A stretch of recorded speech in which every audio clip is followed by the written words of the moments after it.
শালা দাদা তোরা কি মেরেই ফেলাবো তোর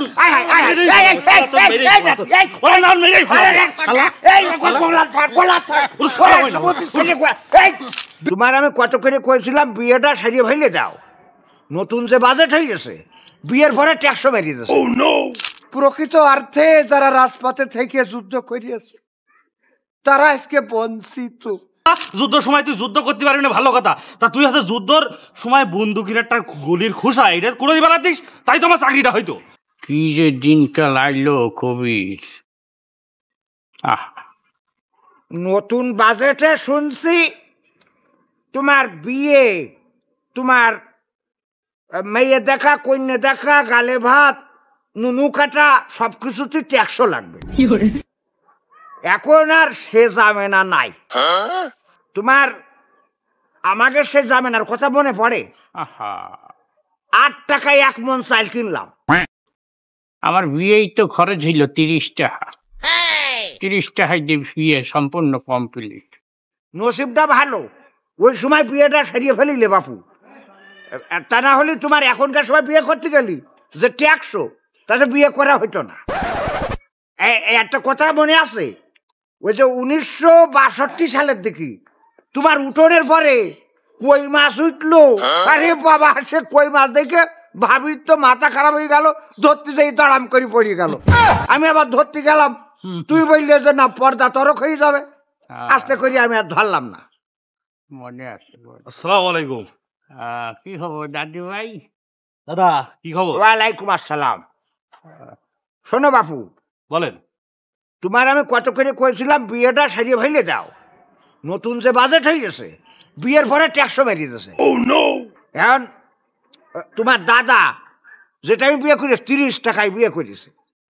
আমার বিয়েতে একটু খরচ বেশি হয়েছিল, কারণ আমি তো তোমার দাদার মতো অত শর্টকাট বিয়ে করিনি। তাও আমার 52 টাকা খরচ হয়েছিল। তাই? আর এখন তো তোমার 52,000 কি 52 লাখে ঠেই পাবে না। তো কি জন্য যে বিয়ে করছি না এটা আমি একটু পরে করছি। করছি দাদা। 1971 সালে যুদ্ধের সময় তুমি কনে ছিলে? 71 যুদ্ধের সময় বাড়ি চললাম। আরে না, যুদ্ধের সময় যখন ওই যে পাকিস্তানিরা বাড়ি গ্রামে ঢুকলো, তখন আমরা কয়েক ঘর মনে নেই পাটি খেতা বালিশ গুছাইয়ে ওই যে বিলের। মনে পড়ছে, মসজিদের ইমাম সাহেব এলান করলে যে আনাদার বাহিনী আইছে, সবাই বলাই যান। ওই যে খাকি কাপড় পরে গ্রামের ভিতর ঢুকিয়ে মানুষজন এক সাফা মারা শুরু হয়ে দিলে। আমি আর তোমার দাদি তখন নতুন বিয়ে করছি, বুঝছো? আমরা তাড়াতাড়ি কেতা বালিশ গুছাইয়ে, তারপরে যে কবিরও ছিল, তারপরে ওই যে শহের মাঝখানে যাইয়ে তখন একটু পানি আনলে তো আনাদের ভাই ওরা আবার সাঁতার জানতো না, ওরা আবার শহের মাঝখানে যাইতে পারতো না। ওই মাঝখানে যাই আমরা কেতা বালিশ বিছাইয়া ওই যে এতে আমি বইছি। একেবারে যেদিন শুনছি যে দেশ স্বাধীন হয়ে গেছে সেদিন আমরা শহীদ তুলতে আইছি। এই কয়দিন তোমার দাদির লিয়ে আমি শহরের ভিতরে ঘুমাইছি, থাকছি, সবকিছু আমি খোঁজ খবর রাখিলাম তোমার দাদার। আমি আবার একটু ফাঁকে যাইয়াছিলাম, আমি খোঁজ খবর রাখতাম। এবার ওখানে খুব ওই কটা দিন আমাকে খুব আনন্দে কাটেছিল। কিন্তু ওই 71 সালেরই প্রোডাকশন। আপনি থামেন দিনি, শালা দাদা তোরা কি মেরেই ফেলাবো তোর।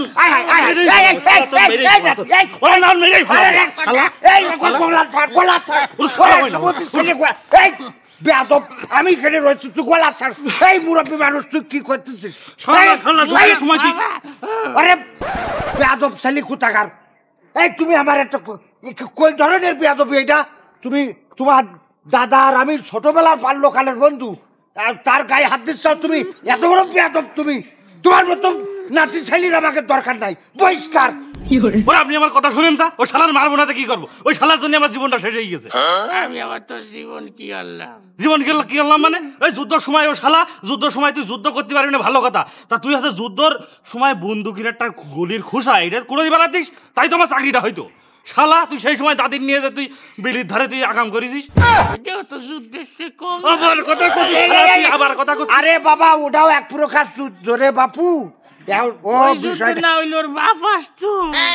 বিষয়টা বুঝতে পারিস ভাই, বিষয়টা ওর রাগটা কনে হয়ে বুঝতে পার। লাইনে দাঁড়াচ্ছে চাকরির জন্য, ওর রেজাল্ট ভালো হলেও হচ্ছে না, ও যদি ওই যে 71 সালে যারা হ্যাঁ হ্যাঁ ঠিক আছে ওগের কুটাই বাস খাচ্ছে। আমার সে যারা মানে নর্মাল ছেলে বিলে 33 টাইনে টুনে পাস করেছে ও তাকে দাদারা ওই গুলির খোসা কুড়োই বেড়াইলো ও তাগের চাকরি হয়ে গেছে আর আমি কোনো জায়গায় মুখ দেখাইতেছি না আমার চাকরি হচ্ছে না শুধু এই সময় দিচ্ছ তোর বাসায় বাবু বাবু আমি ওই সময় গুলির খুসা করে গেলে তো মুই মরে যেতাম তো ওই তো ওইটি না তোর আর বাপ শালা হইতো। তুই সেই সময় তুই দাদি নিয়ে রংটা মারছ দাদার সাথে এত খারাপ আচরণ করে না।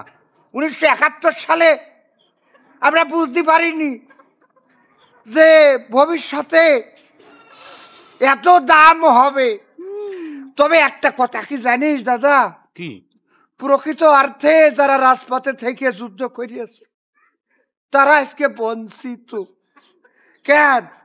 ওই যে মুজাম্মেল ডাক্তার তুই দেখ, সে কিন্তু ডাইরেক্ট রাজপথে থেকে আমাদের রক্ষণাবেক্ষণের ভূমিকা রেখে আর এর আজকে কত সুবিধা বঞ্চিত। অনেক ফেক আইডি ঢুকে গেছে, ওই ফেক আইডিরা করে খাচ্ছে। তুই যে তোর দাদার পরে রাগ দেখাচ্ছু এটা ঠিক না। এখন যেসব আছে অনেক ফেক, পেপার পত্রিকায় পড়িস নি? তুই পড়ি না? তা তোর দাদা ওই সময় বুঝিনি, আমরাও বুঝিনি। বুঝলে কি আর এই ভুল হয় দাদা? এখনকার সময় তো এত তোর যে চাকরি করতে হবে এটা কইছে কেটা কিসেরটা হইছে খাইলি তো হয় ওরে চাকরি না করলে যে দাদা বললে যে বিয়ে করছি না কি জন্য বিয়ে ব্যবসা কর, তুই অন্য কিছু কর, চাকরি করতে ভিতরে কইছে কেটা? পড়াশোনা করলে খালি চাকরি করতে হয়। আসছে বর্ষাকাল, তুমি তো বাপু ছাতি সেলাই করেও তো দিন চালাতে পারো। আরে বাবা, যে কর্ম করতে পারে সে ধর্মও করতে পারে, আর যে ধর্ম করতে পারে না ওর কর্মও জোটে না। তা তুমি বাপু দাদার গায়ে হাত তুলি চাও? আজকে তুমি চাকরির জন্য দাদার গায়ে হাত তুললে তুমি মুরব্বী মানুষ, সে আজ বাদে কাল মারা যাবে। তার সাথে মাইরি ফেলাইছে আবার। ও দাদা তাহলে তোমার ভুল হয়ে গেছে, দাদার মারা মাফ করে দিয়ে নেই কান চাও কে জানি না। বাবা রে, একটা বাচ্চা মানুষ আইসে একটা ভুল করিয়েছে, তাই একবারে না আমার কয়টা পান কিনে দিস তাইলে। হ্যাঁ, ওই কয়টা পান কিনে আইনো। আমি আসসালামু আলাইকুম। এখনকার জামানার পুলা পান আরে শর্টকাটে সবকিছু খুঁজে। আরে কিসের কুটা কিসের ফুটা? তোরা দরকার হলে চাকরি না হয় ব্যবসা কর, ব্যবসা না হয় কোম্পানিতে কোনো কোম্পানির চাকরি কর। সরকারের চাকরি যে করতে হবে এটার কোনো কথা আছে? আমরা তো চাকরি করিনি, তা আমরা কি না খেয়ে আসি? তোমার 11টা ছেলে ফিলে মানুষ করলে, আমি তো 13টা, 2টো মরি গেছে, এই 3টে মরি গেছে, 10টা ছেলে ফিলে মানুষ করিয়ে তো বিয়ে শাদী দিলাম। আর কয়দিন পাওয়ার থাকলে আরো কয়টা তা হইতো। আর এখনকার শুনেছি 2টো হইলে আর নয়, একটা হইলে ভালো হয়। হ্যাঁ, পানিতে ডুবে মরে যায়, পরে কয় আমার একটাও নাই। এখনকার পুলাফান আছে কোন কান কুটা নিয়ে, এগের কুটায় যদি বাচ্চা হইতো তাও ভালো হইতো। চলো যাই বাড়ি। আজান দিচ্ছে তা কি কানের মধ্যে ঢোকছে? হয় নামাজ পড়তে। চলো।